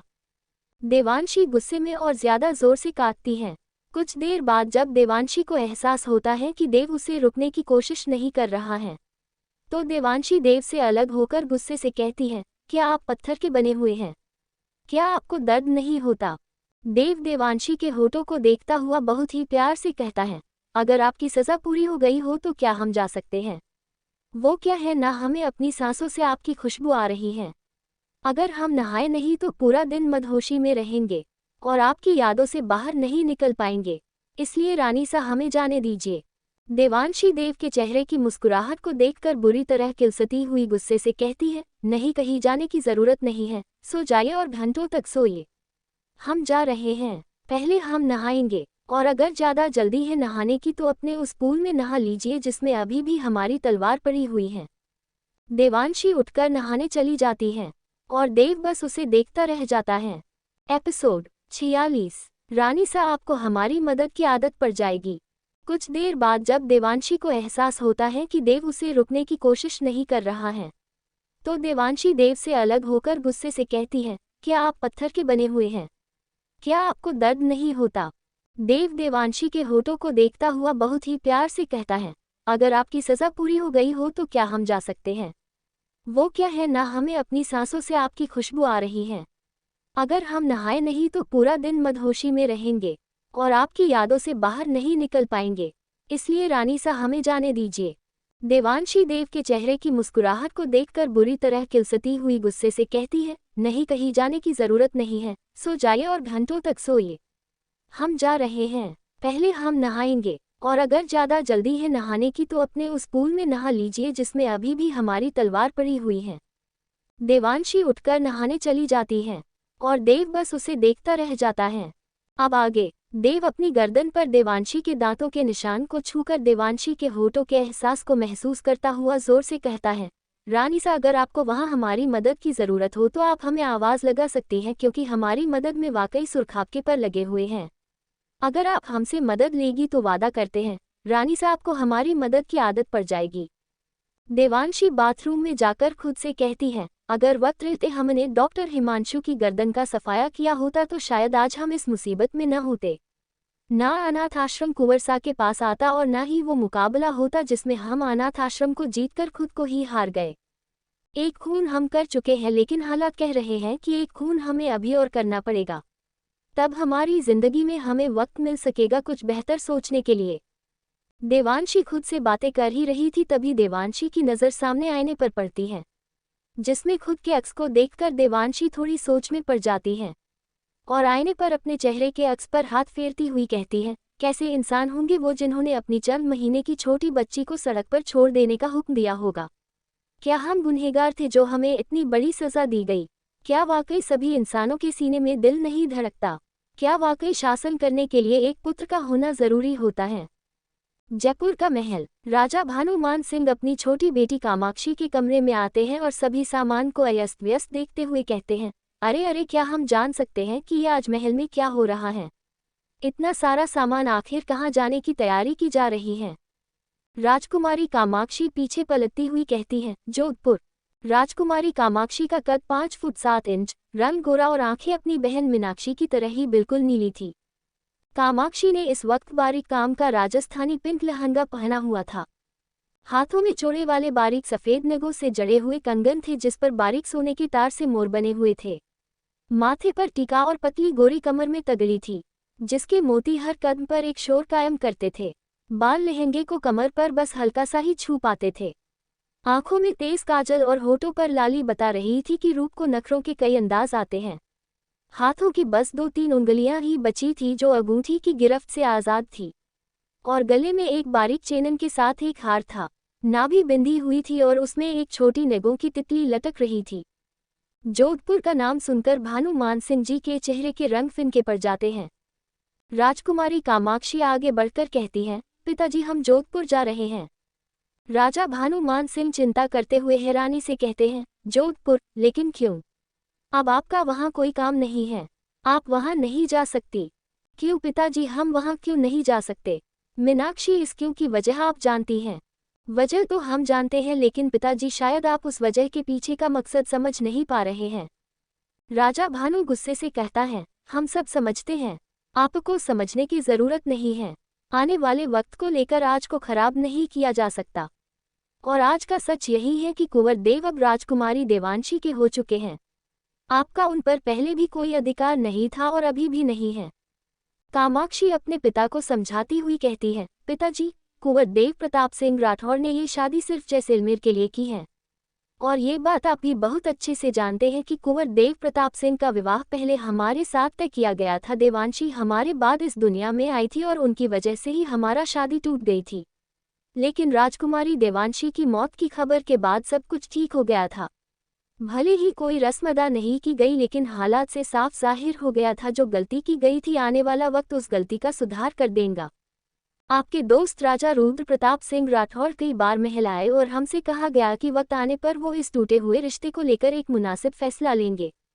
तो बस हमें उस आने वाले वक्त के इंतजार है जब जैसलमेर की गद्दी पर राठौरों का राज होगा, और उसके बाद राजा कुंवर देव प्रताप सिंह राठौर के दिल पर हमें अपना हक हासिल करने से कोई ताकत और कोई सरहद नहीं रोक नहीं सकती। राजा भानुमान सिंह गुस्से से चीखते हुए कहते हैं, कामाक्षी, आप वहां नहीं जाएगी। मीनाक्षी अपनी जिद को सही साबित करती हुई कहती है, पिताजी, आप हमें कुंवरसा के पास जाने से रोक सकते हैं, लेकिन अपनी बहन से मिलने से तो नहीं रोक सकते। और वैसे भी हम पैगाम भेज चुके हैं और बड़ी रानी सा हमें वहां बुलाने के लिए अपने खास आदमी राघव को भेज रही हैं। वे कुछ ही देर में यहाँ पहुँचने वाले हैं। उम्मीद करते हैं आप हमारी मंजिल के रास्ते में अड़चन पैदा नहीं करेंगे। कामाक्षी, हम आपको लाड प्यार में कुछ नहीं कहते, इसका मतलब ये नहीं है कि आप कुछ भी करेगी। पिताजी, हम कुछ भी नहीं कर रहे हैं, बल्कि जो सही है वो ही कर रहे हैं। राजा भानुमान सिंह गुस्से में तड़कते हुए कहते हैं, कामाक्षी, आप अपनी माँ सा की बातों में आकर एक गलत विचारधारा में फंसती जा रही हैं। पिताजी, हम जा रहे हैं और हमारी माँ ने हमें कभी भी अपना हक दूसरों को खैरात में देना नहीं सिखाया। जो हमारा है हम उसे हासिल करके रहेंगे और उसमें कोई बुराई नहीं। धोखा हमारा साथ हुआ है, सपने हमने देखे हैं कुंवर सा के। कुंवर देव हमारे नसीब में थे और राजकुमारी देवांशी को वो बिना चाहत के नसीब हो गए। जो कुछ भी हुआ हमने उसे हो जाने दिया, लेकिन हम अपने साथ गलत नहीं होने देंगे। मीनाक्षी, कुंवर देव प्रताप, तुम्हारी जिद है, मोहब्बत नहीं, इसलिए तकदीर का जो फैसला है उसे स्वीकार करो। पिताजी, हम स्वीकार कर तो रहे हैं तकदीर के इस फैसले को, लेकिन सिर्फ तब तक जैसलमेर की रियासत राठौड़ों की पकड़ में नहीं आ जाती। उसके बाद वही होगा जो हम चाहेंगे, और वैसे भी हम वहां उस शादी के मकसद को जल्द से जल्द पूरा करवाने में राठौड़ों की मदद करने जा रहे हैं। आप देखिएगा, हमारे वहां जाने से मकसद जल्द ही पूरा हो जाएगा। जोधपुर का महल। एक बड़ी लंबी डाइनिंग टेबल पर शुरू से आखिर तक खाना लगाया गया था। राठौर राज परिवार के सभी सदस्य अपनी अपनी जगह आकर बैठ जाते हैं और देवयानी जी रुद्र प्रताप सिंह राठौर के पास वाली कुर्सी पर बैठी हुई थी। उनके पास ही छोटे युवराज रुद्र भी बैठे हुए थे। रुद्र के पास वाली कुर्सी पर देवांशी और देवांशी के पास वाली कुर्सी पर काली गहरी तेज आंखों वाले कुंवर देव बैठे हुए थे, जो अपनी नजरों से देवांशी पर वार कर रहे थे। देवांशी हर मुमकिन कोशिश उन नजरों से बचने की कर रही थी जिनके वार देवांशी के दिल में कहीं न कहीं दस्तक देने लगे थे। दूसरी साइड में बैठे हुए थे देव के चाचा शिव प्रताप सिंह राठौर और छोटी रानी उमा सिंह राठौर। उमा जी के पास मीनाक्षी की बैठी हुई थी। मीनाक्षी की नीली नजरें देवांशी को घूर रही थी और देवांशी को ऐसा लग रहा था कि जैसे वहां मौजूद सभी लोग बस देवांशी को ही देख रहे हैं। सभी ने खाना खाना शुरू कर दिया था, लेकिन देवांशी को सब कुछ बहुत अजीब लग रहा था। देवांशी को खाना खाते हुए न देख देव देवांशी की तरफ हल्का सा झुककर धीरे से कहता है, अगर आपको खाना पसंद नहीं है तो आप हमें भी खा सकती हैं। हम तैयार हैं आपका भोजन बनने के लिए। देवांशी गुस्से से देव की तरफ देखती है। तभी एक कड़क आवाज देवांशी के कानों में पड़ती है, रानी देवांशी, क्या आपके कमरे में बैठने के लिए जगह कम है? देवांशी हड़बड़ाती हुई उधर देखती हुई कहती है, जी। राजा रुद्र बहुत ही सीरियस लहजे से दोबारा कहते हैं, हमने पूछा कि क्या आपके कमरे में बैठने के लिए जगह कम है? देवांशी धीरे से कहती है, जी नहीं। रुद्र प्रताप सिंह राठौर एक मुस्कुराहट के साथ कहते हैं, तो फिर खाना खाए। इस तरह सिर्फ बैठे रहने से आपका पेट नहीं भरेगा। हम सब यहाँ खाने के लिए बैठे हैं, आपको देखने के लिए नहीं। देवयानी जी रुद्र को टोकते हुए कहती हैं, अरे आप भी देवांशी को परेशान करने लगे। नई नवेली दुल्हन है, थोड़ी शर्मा रही है। देव अपना खाना खाते हुए कहता है, मासा, क्या शर्माने से भी पेट भर जाता है? देवांशी के ऊपर देव को तंज करता देख देवयानी जी देव को डांटते हुए कहती है, कुंवर सा, बेहतर होगा कि आप अपने खाने पर ध्यान दें। देव अपने खाने पर फोकस करता हुआ धीरे से कहता है, अरे वाह, जब से शादी हुई है हमें छोड़कर हर कोई हमारी बेहतरी की सोच रहा है और एक हम हैं कि आज से खेलने की जिद कर रहे हैं। एपिसोड 47। फर्ज निभाकर हक हासिल किए जाते हैं, मांगने से कुछ नहीं मिलता। राजा रुद्र बहुत ही सीरियस लहजे से दोबारा कहते हैं, हमने पूछा कि क्या आपके कमरे में बैठने के लिए जगह कम है? देवांशी धीरे से कहती है, जी नहीं। रुद्र प्रताप सिंह राठौर एक मुस्कुराहट के साथ कहते हैं, तो फिर खाना खाए। इस तरह सिर्फ बैठे रहने से आपका पेट नहीं भरेगा। हम सब यहाँ खाने के लिए बैठे हैं, आपको देखने के लिए नहीं। देवयानी जी रुद्र को टोकते हुए कहती हैं, अरे आप भी देवांशी को परेशान करने लगे। नई नवेली दुल्हन है, थोड़ी शर्मा रही है। देव अपना खाना खाते हुए कहता है, मासा, क्या शर्माने से भी पेट भर जाता है? देवांशी के ऊपर देव को तंज करता देख देवयानी जी देव को डांटते हुए कहती है, कुंवर सा, बेहतर होगा कि आप अपने खाने पर ध्यान दें। देव अपने खाने पर फोकस करता हुआ धीरे से कहता है, अरे वाह, जब से शादी हुई है हमें छोड़कर हर कोई हमारी बेहतरी की सोच रहा है और एक हम हैं कि आज से खेलने की जिद कर रहे हैं। अब आगे देवयानी जी देवांशी का साथ देते हुए कहती है, देवांशी, आप खाना खाए। देव की बातों पर ज्यादा ध्यान मत दीजिए, ये भी अपने पिताजी से कम नहीं है। खाना खाते वक्त बीवियों पर तंज करे बगैर तो इनका पेट नहीं भरता।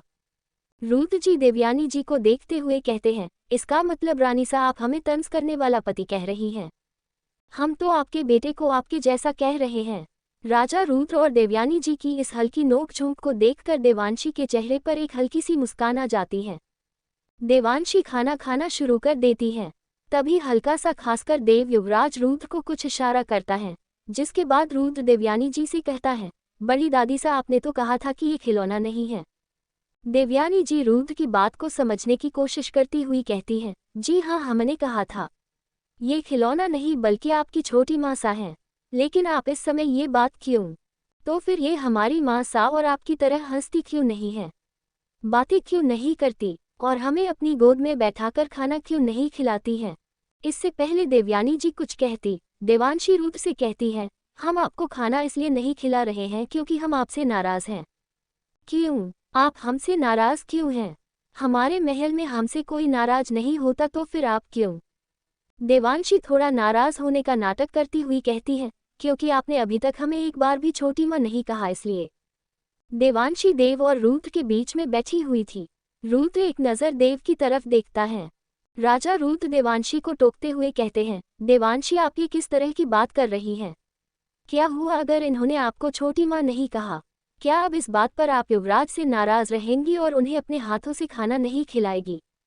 हम तो बस। देवांशी ने तो ये बात ऐसे ही मजाक के लहजे में कही थी, लेकिन राजा रुद्र ने इस बात का गलत मतलब निकाल लिया था। राजा रुद्र हाथ दिखाकर देवांशी को रोकते हुए कहते हैं, हम उम्मीद करते हैं आप युवराज रुद्र को उतना ही लाड प्यार देंगी जितना लाड प्यार मीनाक्षी और देवयानी युवराज रुद्र को देती हैं, और वो भी बिना किसी शर्त के। और एक बात फर्ज निभाकर हक हासिल किए जाते हैं, मांगने से कुछ नहीं मिलता। देवयानी जी रुद्र जी से कहती हैं, देवांशी तो बस ऐसे ही मजाक। राजा रुद्र कड़क लहजे से देवयानी जी की आंखों में देखते हुए कहते हैं, हम भी बस देवांशी को समझा ही रहे, जिससे उन्हें नई जगह पर सब कुछ समझने के लिए आसानी हो सके। इन्हें समझ आ सके कि रिश्ते शर्तों पर नहीं दिल से निभाए जाते हैं। देवांशी आराम से कहती हैं, जी बिल्कुल रिश्ते शर्तों पर जोड़े जा सकते हैं लेकिन निभाए नहीं जा सकते। आगे से हम आपकी बात का ख्याल रखेंगे, लेकिन क्या हम पूछ सकते हैं कि फर्ज निभाकर हक हासिल करने का नियम सिर्फ कुछ चुनिंदा लोगों पर ही लगाया जाता है या फिर सभी पर? देवांशी की हाजिर जवाबी पर देव देवांशी के पैर पर पैर मारकर उसे चुप रहने का इशारा करता है, लेकिन देवांशी एक नज़र देव की तरफ देखकर राजा रुद्र की तरफ देखने लगती है और अपने सवाल के जवाब का इंतजार करने लगती है। रुद्र देवांशी की बात का मतलब समझ चुके थे। राजा रुद्र युवराज रुद्र की तरफ देखते हुए सख्त लहजे में कहते हैं, रुद्र क्या हम जान सकते हैं कि ये जो वक्त आपके पास बैठी हुई है ये कौन है? रुद्र देव की तरफ देखने लगता है। तभी राजा रुद्र थोड़ा सख्ती से कहते हैं, हम आपसे कुछ पूछ रहे हैं। रुद्र अपने दादाजी की तरफ देखता हुआ आराम से कह देता है, ये एक खिलौना है जिन्हें कुंवर सा हमारे साथ खेलने के लिए लेकर आए हैं। रुद्र जी गुस्से में आग बबूला हो जाते हैं और अपनी कुर्सी से खड़े होकर गुस्से से कहते हैं, ये किसने कहा आपसे? रुद्र डरता हुआ देव की तरफ इशारा कर देता है। राजा रुद्र गुस्से से देव की तरफ देखते हैं और कहते हैं, देव हमें लगता है कि आप अपना खा चुके हैं, चलिए हमारे साथ, हमें आपसे कुछ जरूरी बात करनी है। देव गुस्से से खा जाने वाली नजरों से देवांशी को घूरता है और देवांशी धीरे से कहती है, आपको तो खुश होना चाहिए, आपकी आग से खेलने की जिद पूरी हो रही है। राजा रुद्र उठकर अपने कमरे में जाने लगते हैं तो उनके छोटे भाई शिव प्रताप सिंह राठौर उन्हें रोकते हुए कहते हैं, भाई साहब हम गांव जा रहे हैं। शिव का फोन आया था, उन्हें कुछ जरूरी काम है हमसे, उन्होंने आज ही हमें बुलाया है। वहाँ सब ठीक तो हैं? जी भाई साहब सब ठीक है, लेकिन काम कुछ ज्यादा है, शायद इसलिए उन्होंने हमें वहाँ बुलाया है। हम अभी निकल रहे हैं। ठीक है। इतना कहकर राजा रुद्र अपने कमरे में चले जाते हैं। शिव प्रताप सिंह राठौर अपना खाना खा चुके थे इसलिए वो वहाँ से चले जाते हैं। देव भी देवांशी को घूरता हुआ उनके पीछे चला जाता है। देव के जाने के बाद उमा सिंह राठौर देवांशी को घूरते हुए देवयानी जी से कहती है, देखा भाभी साहब, आपने दुश्मन की बेटी ने आते के साथ ही बाप बेटे के बीच लड़ाई का बीज बोना शुरू कर दिया है।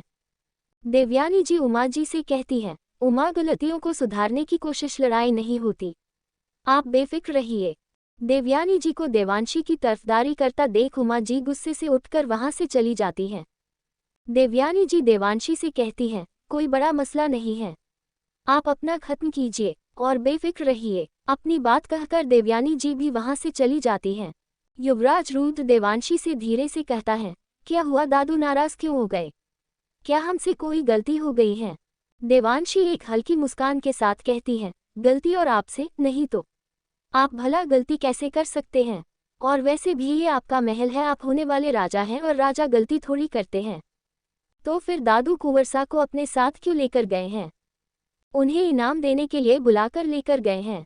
रुद्र देवांशी की बात को समझाने की कोशिश करता हुआ कहता है, इनाम? किस चीज का इनाम? आपके कुंवरसा ने आपको कुछ ज्यादा ही अच्छा खिलौना लाकर दे दिया है तो बस आपके दादू उन्हें इनाम देने गए हैं। अगर हम आपको छोटी माँ सा नहीं बुलाएंगे तो क्या आप हमें अपने हाथों से खाना नहीं खिलाएगी? अरे हम तो मजाक कर रहे थे, हम आपको अपने हाथों से खाना जरूर खिलाएंगे, लेकिन एक बात समझ नहीं आए, अगर आप हमें छोटी माँ सा नहीं बुलाएंगे तो फिर क्या कहकर बुलाएंगे? रुद्र देवांशी को ध्यान से देखता हुआ कहता है, हम इस बारे में सोचकर आपको बताएंगे।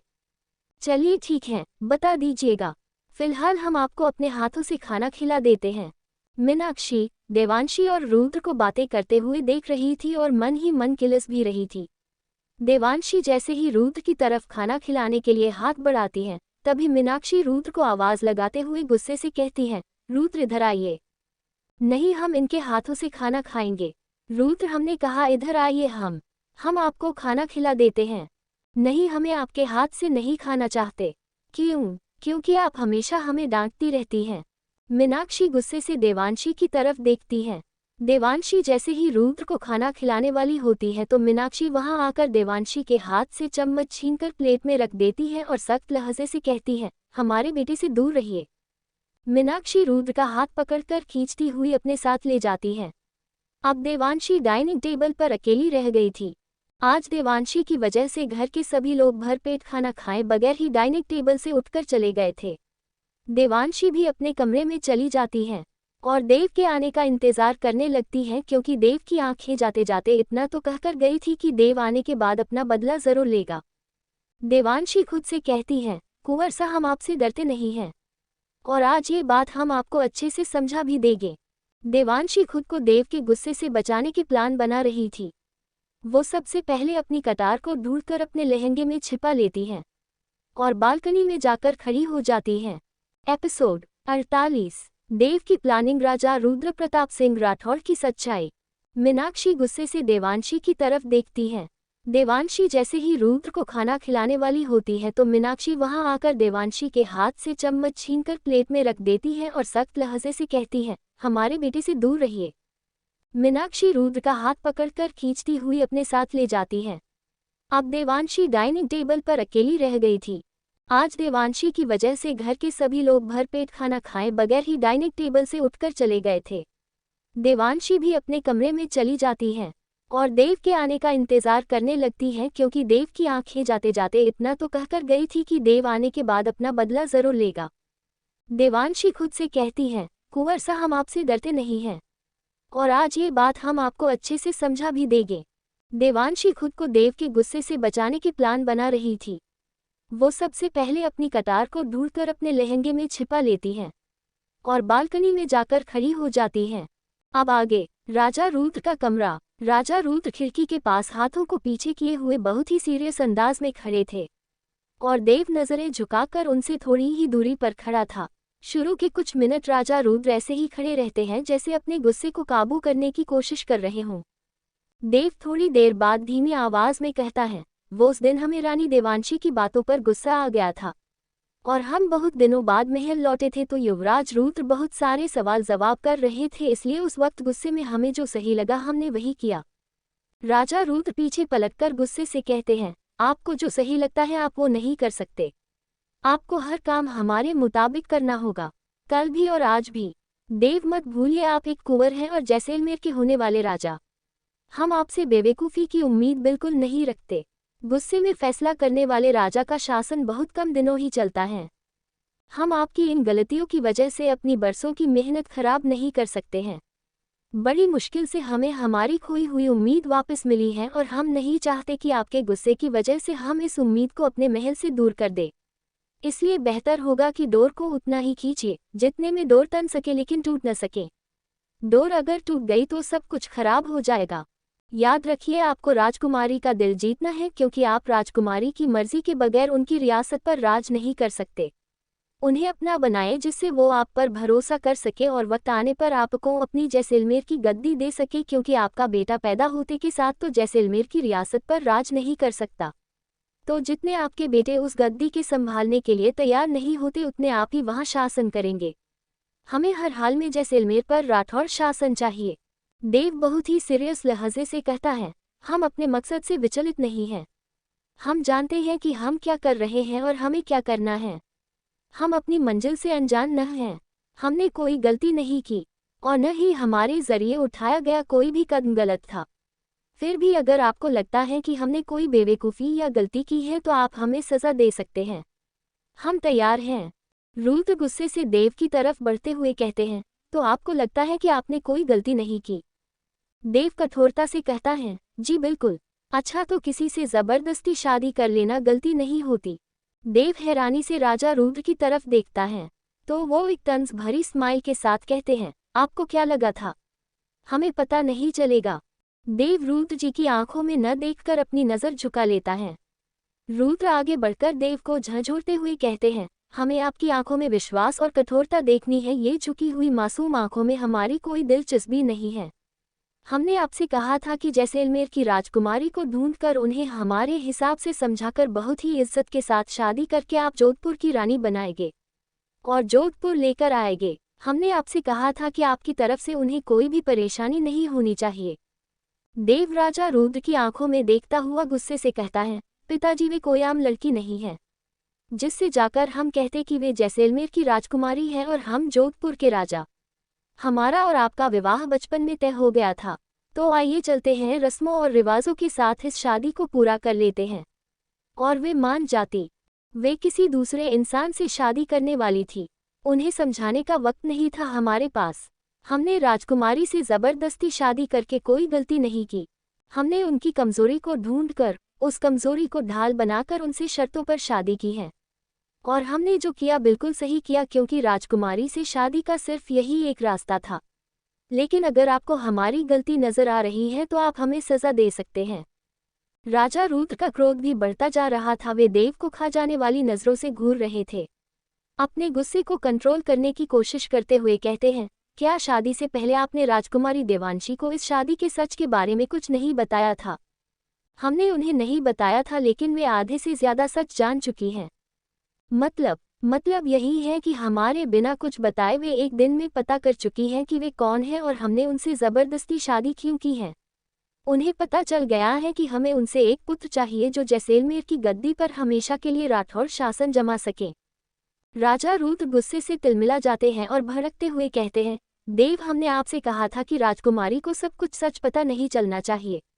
तो फिर उन्हें इतना कुछ कैसे पता चला? क्या इस तरह आप हमें हमारी मंजिल तक पहुंचाएंगे? पिताजी, आप जिसे एक नाजुक डोर समझने की भूल कर रहे हैं। वो डोर नहीं, आग है, और ये आग बरसों पुरानी परंपराओं की नींव को हिलाने की ताकत रखती है। वे एक सामान्य माहौल में पली बड़ी जरूर है, लेकिन उनके रगों में राजपूती खून दौड़ता है और वे आपके और अपने पिता के तकियानुसी विचारों को जवाब देने की हिम्मत भी रखती है।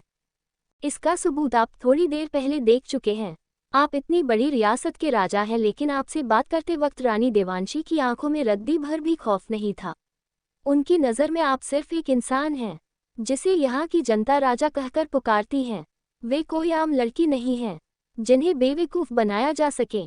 और हमें यकीन है जो सच उनसे बच गया है उस तक भी वे बहुत जल्द पहुँच जाएगी। राजा रुद्र गुस्से से तनी हुई आंखों से देव को देखते हुए दीवार पर टंगी हुई तलवार को एक झटके से निकालकर देव की गर्दन पर रख देते हैं। देव अपनी जगह से नहीं हिलता और राजा रुद्र की आंखों में देखता रहता है।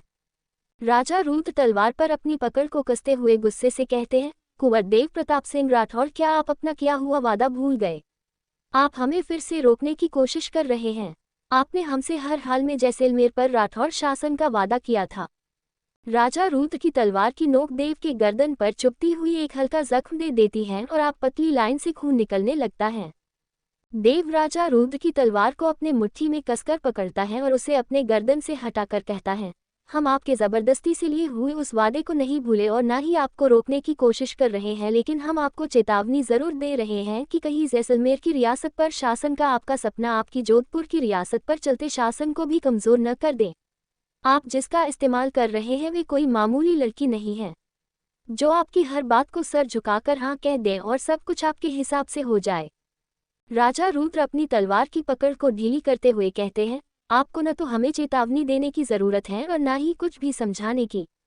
आप सिर्फ उतना ही कीजिए जितना आपसे कहा गया है, और अब आप जाएंगे और रानी देवांशी से अपनी गलती के लिए माफ़ी भी मांगेंगे और जो कुछ भी उन्हें पता चल चुका है उसे लेकर उन्हें समझाएंगे कि जैसा वे सोच रही है ऐसा नहीं है। आप उनका विश्वास हासिल करेंगे और ये सब आप कैसे करेंगे ये आपका मसला है। आप अपना वादा पूरा कीजिए और हम अपना वादा पूरा करेंगे। आपको आपके भाई मिल जाएंगे और हमें जैसलमेर। हम शिवान को हमेशा के लिए वापस महल बुला लेंगे, लेकिन जब तक हम अपनी मंजिल से दूर हैं आपके भाई आपसे, इस महल से, अपनी बीवी बच्चे से और अपनी माँ से दूर रहेंगे। अपनी बात कहकर राजा रुद्र वहां से चले जाते हैं और देव एक अफसोस के साथ अपने पिता को जाते हुए देखता रह जाता है। तभी देव की नज़र सामने रखे आईने पर पड़ती है जिसमें उसे अपनी गर्दन से खून निकलता हुआ दिखाई देता है। देव अपना रुमाल निकालकर उस खून को साफ कर लेता है और आईने में देखता हुआ खुद से ही कहता है, हमें यकीन नहीं आता कोई इंसान अपनी जिद पूरी करने के लिए अपनी परिवार का इस्तेमाल भी कर सकता है, लेकिन हमारी रगों में भी आपका ही खून बहता है। हम आपसे किया हुआ वादा पूरा तो करेंगे, लेकिन फिर भी जैसलमेर आपको नहीं मिल पाएगा। जैसलमेर पर राठौर शासन तो होगा, लेकिन वो शासन देवांशी देव प्रताप सिंह राठौर का होगा, आपका नहीं और ना ही हमारा। हम रानी देवांशी को इस हद तक काबिल कर देंगे कि हमारी ताकत के साथ भी आप रानी देवांशी का मुकाबला नहीं कर पाएंगे। हम अपने और रानी देवांशी के रिश्ते को इस हद तक मजबूत होने ही नहीं देंगे कि वे हम पर विश्वास करके अपनी रियासत हमें सुन पे।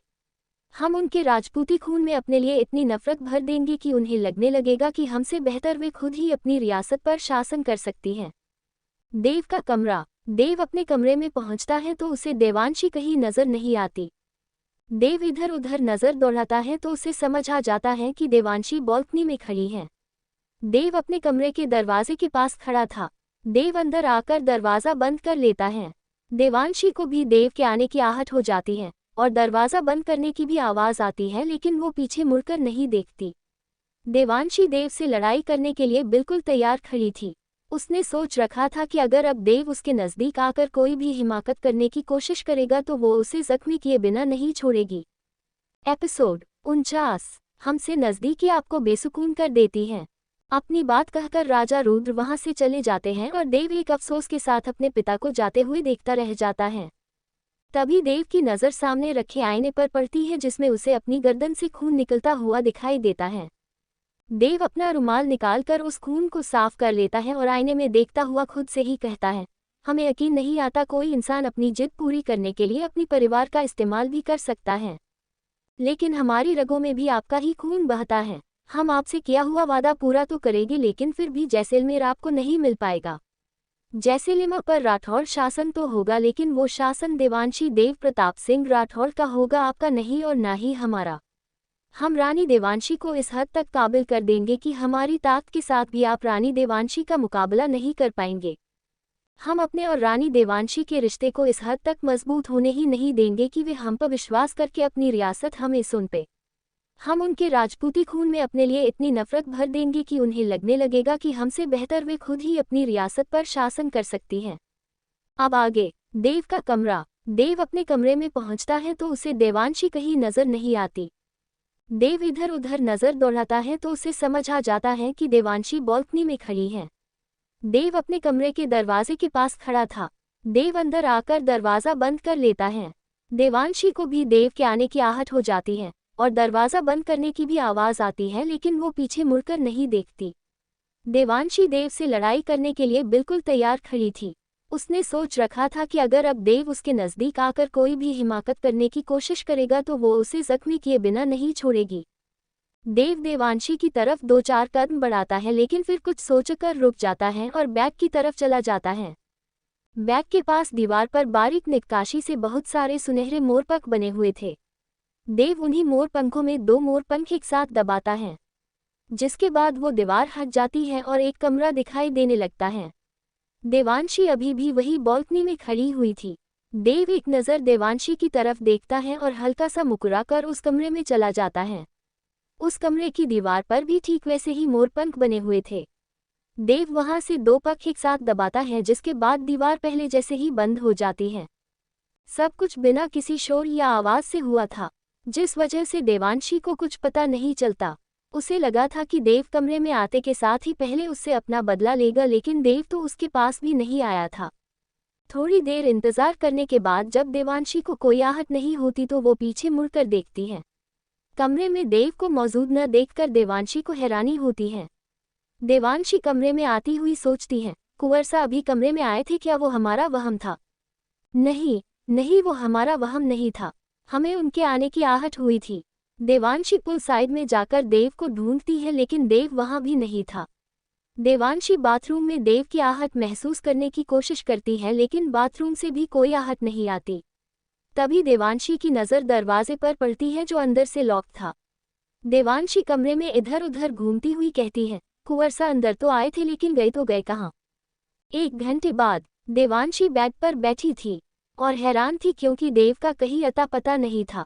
देवांशी कमरे से बाहर भी गई थी देव का पता करने के लिए, और एक सर्वेंट ने बताया था कि उसने कुंवर सा को राजा साहब के कमरे से निकलकर अपने कमरे की तरफ जाता हुआ देखा था। देवांशी बेड पर बैठी थी और कमरे को ध्यान से देख रही थी, क्योंकि इतना तो समझ आ गया था कि कुंवर सा कमरे में आए हैं, लेकिन दिखाई न देने की वजह समझ नहीं आ रही थी।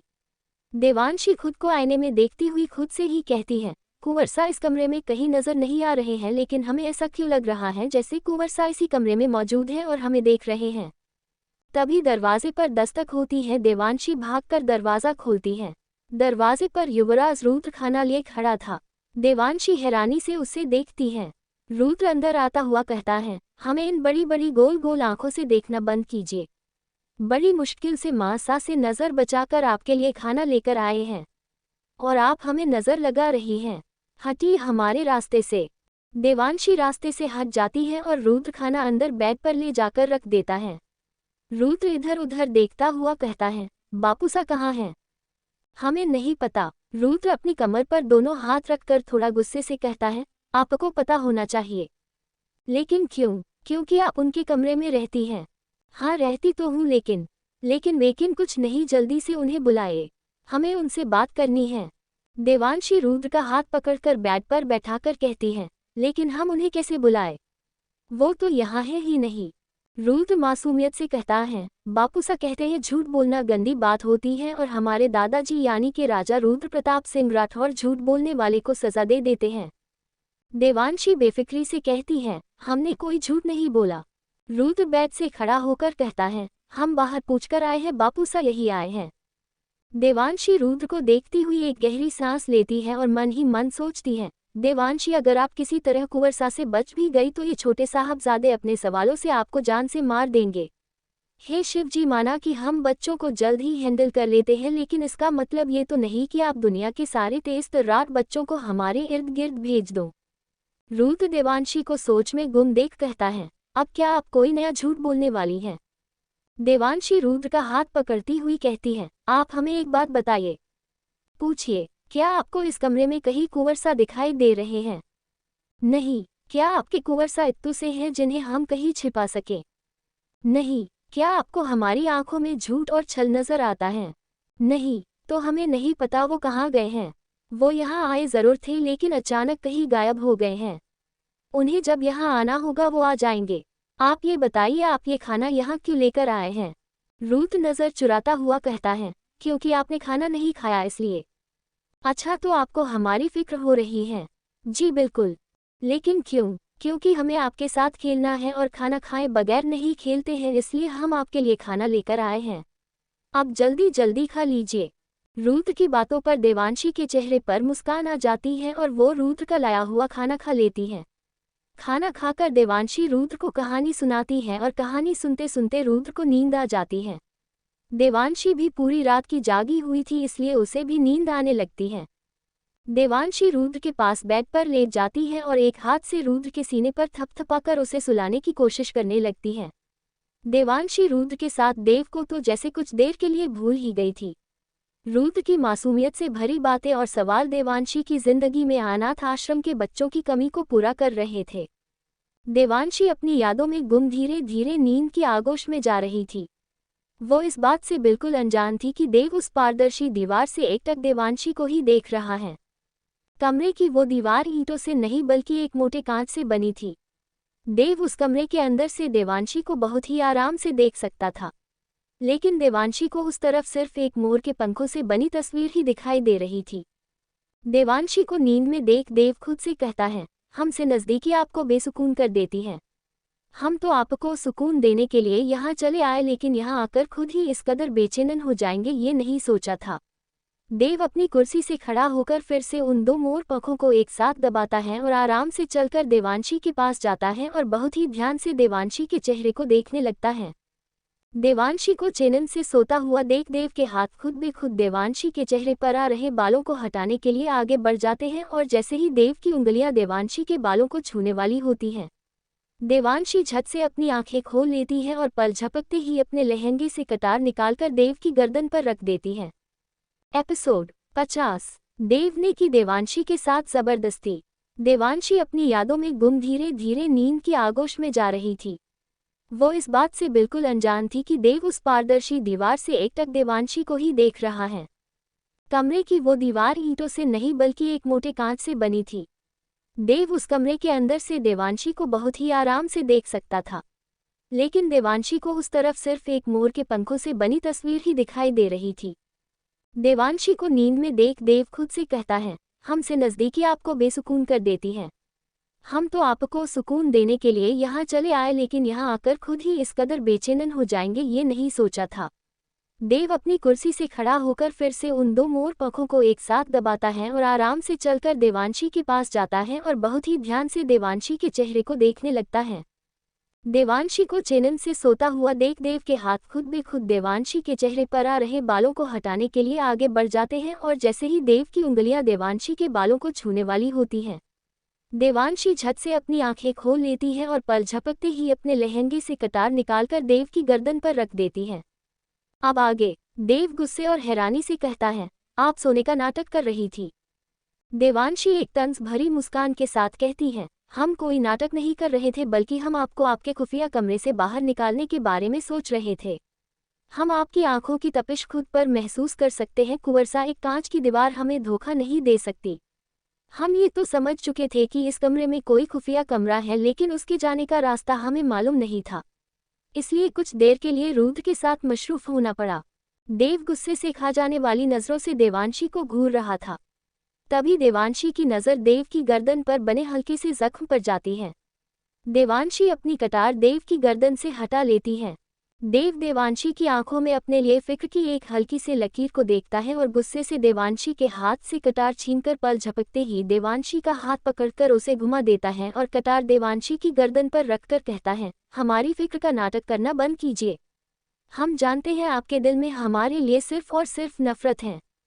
देवांशी खुद को छुड़ाने की कोशिश करती हुई कहती है, हमें आपकी फिक्र का नाटक करने की कोई ज़रूरत नहीं है, और अगर हम इस पूरी दुनिया में किसी से नफरत करते हैं तो वो सिर्फ और सिर्फ आप हैं, क्योंकि आप प्यार के नहीं नफरत के ही लायक हैं। तो फिर हमारे जख्म को देखकर गर्दन से कटार क्यों हटाए? क्योंकि आप इस वक्त हमसे लड़ने के काबिल नहीं हैं। इस वक्त देवांशी पीठ देव के सीने से लगी हुई थी और देवांशी का हाथ देव ने पीछे की तरफ मोड़ रखा था। देव अपनी पकड़ देवांशी के हाथ पर कसता हुआ कहता है, आपको जोधपुर की रानी हमने बनाया और आप हमें कह रही हैं कि हम आपसे लड़ने के काबिल नहीं हैं। हमारे बगैर आखिर आपकी पहचान है ही कितनी? आपकी पहचान सिर्फ हमसे है और हमें आपके काबिल नहीं, बल्कि आपको हमसे लड़ने के लिए हमारे काबिल बनना पड़ेगा। लेकिन उससे पहले आज जो आपने किया वो सही नहीं किया। आज आपकी वजह से हमें हमारे पिताजी के सामने नज़र झुकाकर जवाब देना पड़ा। आज आपकी गलती की वजह से हमें शर्मिंदा होना पड़ा। आपने बाहर जो कुछ भी किया उसके लिए आपको हमसे माफ़ी मांगनी पड़ेगी, और पिताजी से जाकर कहना भी पड़ेगा कि वो सिर्फ एक गलतफहमी है। देवांशी गुस्से से देव को देखती हुई कहती है, हम ऐसा कुछ नहीं करेंगे, और हमें आपसे नहीं बल्कि आपको हमसे माफ़ी मांगनी चाहिए, क्योंकि आपको हमारी वजह से नहीं बल्कि अपनी गलती की वजह से शर्मिंदा होना पड़ा है। देव बेफिक्री से कहता है, गलती रानी सा, ये आप किस गलती बात कर रही हैं? आप एक खिलौना ही हैं। हमने आपको खिलौना कहकर कोई गलती नहीं की। हमारे लिए आप एक चीज़ से बढ़कर कुछ भी नहीं हैं। हम आपको अपनी और अपने महल की ज़रूरत पूरा करने के लिए लेकर आए हैं। इससे ज़्यादा आपकी कोई अहमियत नहीं है हमारी ज़िंदगी में और ना ही इस महल में। देव की बातें देवांशी के दिल पर जख्म दे रही थी, लेकिन देवांशी अपने दर्द को आंखों तक नहीं पहुंचने देती और गुस्से से कहती है, अगर हम आपकी नज़र में एक खिलौना है तो दूर रहिए इस खिलौने से, क्योंकि आप इस खिलौने की मर्जी के बगैर अपनी ज़रूरत को पूरा नहीं कर सकते। देव देवांशी की गर्दन से कटार हटाकर देवांशी के ब्लाउज की डोरी काट देता है। देवांशी देव की पकड़ से आज़ाद होने की कोशिश करती है, लेकिन देव की पकड़ देवांशी पर और ज़्यादा कस जाती है। देव की पकड़ देवांशी को दर्द दे रही थी, लेकिन देव देवांशी को नहीं छोड़ता। देव अपने हाथ की कटार को खिड़की से बाहर फेंक देता है और देवांशी के बालों को उसकी गर्दन से हटाकर उसके सीने पर करके देवांशी की पीठ पर किस करता है और फिर अगले ही पल अचानक से देवांशी को खुद से दूर धक्का दे देता है। देवांशी खुद को गिरने से बचा लेती है और गुस्से से जैसे ही कुछ कहने वाली होती है। देव देवांशी के ऊपर हंसता हुआ कहता है, हम जब चाहे तब अपनी ज़रूरत पूरा कर सकते हैं और आप हमें न तो रोक सकती हैं और न ही खुद को बचा सकती हैं। हम जब चाहे तब आपका इस्तेमाल कर सकते हैं। आप सिर्फ एक खिलौना है और कुछ नहीं। आप इस काबिल भी नहीं हैं कि आप खुद को हमसे बचा सकें। आप एक कमज़ोर लड़की हैं। देवांशी गुस्से से भड़कती हुई कहती है, कुंवर सा आप शायद भूल रहे हैं, लेकिन हम आपको गहरा जख्म दे चुके हैं, आगे भी दे सकते हैं, और अभी थोड़ी देर पहले हमारी कटार आपकी गर्दन पर थी। देव अपने कदम देवांशी की तरफ बढ़ाता हुआ कहता है, इस वक्त आपकी कटार खिड़की के बाहर कहीं पड़ी हुई है, और जिस वक्त आपने हम पर वार किया वो हमारी मर्जी थी आपको यहाँ तक लाने के लिए। देवांशी के खाली हाथ देव की बातें और बढ़ती हुई नज़दीकी देवांशी को अपने कदम पीछे लेने के लिए मजबूर कर देती हैं। देवांशी की पीठ दीवार से टकरा जाती है और देव अपने दोनों हाथ देवांशी के दोनों तरफ दीवार पर रख देता है। देवांशी गुस्से से कहती है, कुंवर सा हम शोर मचा सकते हैं। कमज़ोर इंसान खुद को बचाने के लिए अक्सर शोर किया करते हैं। आप शोर मचाने के अलावा कुछ नहीं कर सकती। आप एक कमज़ोर लड़की हैं। आप जल्दी से अपनी गलती के लिए हमसे माफ़ी मांगिए, वरना सज़ा के लिए तैयार हो जाए। देवांशी देव की आंखों में देखती हुई कहती है, हमने कोई गलती नहीं की, हम माफ़ी नहीं मांगेंगे। तो फिर सज़ा के लिए तैयार हो जाए, और एक बात कान खोलकर सुन लीजिए, हमें रोकने की कोशिश आपकी सज़ा को बढ़ाएगी। देवांशी जैसे ही कुछ कहने के लिए मुंह खोलती है, देव देवांशी के होठों पर अपने होठ रख देता है और देवांशी को बहुत ही कठोरता के साथ किस करने लगता है। देवांशी देव के सीने पर हाथ रखकर देव के होठों से अपने होठों को हटाने की कोशिश करने लगती है, लेकिन देव अपनी जगह से 1 इंच भी नहीं हिलता। देव देवांशी की कमर में हाथ डालकर उसे खुद से सटाकर बहुत ही डीपली उसे किस करने लगता है, उसके होठों को चूसने लगता है। देवांशी अपने हाथों का मुक्का बनाकर जोर से देव के सीने के जख्म पर मारती है। देव एक झटके से देवांशी के होठों से अपने होठ हटा देता है और गुस्से से कहता है, रानी सा लगता है कि आप हमारा जख्म कभी भरने ही नहीं देंगी। देवांशी देव की आंखों में देखती हुई कहती है, कुंवर सा छोड़ दीजिए हमें, वरना हमें सज़ा देने की कोशिश आपके लिए सज़ा बन जाएगी। देव देवांशी का हाथ पकड़कर उस कमरे की तरफ खींचता हुआ कहता है, तो फिर आज हम भी देखते हैं कि आपकी खुद को बचाने की कोशिश में कितना दम है। देव देवांशी को खींचता हुआ उस कमरे में ले जाता है जहां से अभी कुछ देर पहले देव निकल कर आया था। उस कमरे में एक तरफ बहुत सारी बड़ी बड़ी और मोटी मोटी किताबें रखी हुई थी और उन किताबों के पास भी बहुत सारी देसी दवाएं भी रखी हुई थी।